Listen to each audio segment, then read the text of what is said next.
অবশেষে এসে গেল সেই মুহূর্ত, যার জন্য অপেক্ষায় ছিল লাখো ভক্ত।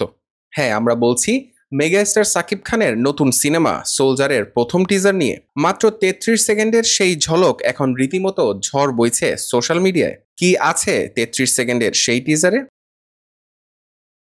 টিজারের শুরুতেই দেখা যায় ঘড়ির কাঁটা ঘুরছে, আর ব্যাকগ্রাউন্ডে বাংলাদেশের জাতীয় পতাকা ও উড়ে যাচ্ছে একটি সামরিক হেলিকপ্টার। এরপর টান টান অ্যাকশন, আর ঠিক শেষে একদম নতুন লুকে হাজির সাকিব খান। এই এক সংলাপেই যেন পুরো গল্পের ইঙ্গিত মিলছে। একজন দেশপ্রেমিক সৈনিক যে নিজের জীবন বাজি রেখে লড়বে অন্যায়ের বিরুদ্ধে।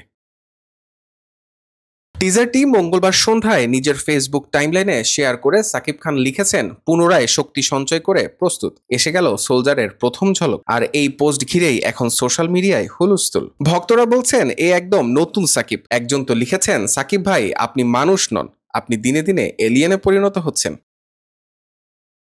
এর আগে গণমাধ্যমে সাকিব নিজেই বলেছিলেন, এমন গল্পে আমি আগে কখনো কাজ করিনি। আর সত্যি টিজারটি দেখে মনে হচ্ছে তিনি এবার নিজেই নিজেকে ছাড়িয়ে যাচ্ছেন। তরুণ নির্মাতা সাকিব ফাহাদ জানিয়েছেন, সোলজার শুধু যুদ্ধ বা দেশপ্রেম নয়, এটি নতুন বাংলাদেশের সাহসী প্রজন্মের গল্প। অর্থাৎ যারা অন্যায়ের বিরুদ্ধে দাঁড়ায়, দেশকে বদলে দিতে চায়। এই সিনেমায় সাকিবের বিপরীতে আছেন জনপ্রিয় অভিনেত্রী তানজিন তিশা। এছাড়াও আরো রয়েছেন তারিক আনাম খান, তৌকির আহমেদ, এবিএম সুমন আর ঐশী সহ এক ঝাঁক তরুণ তারকা।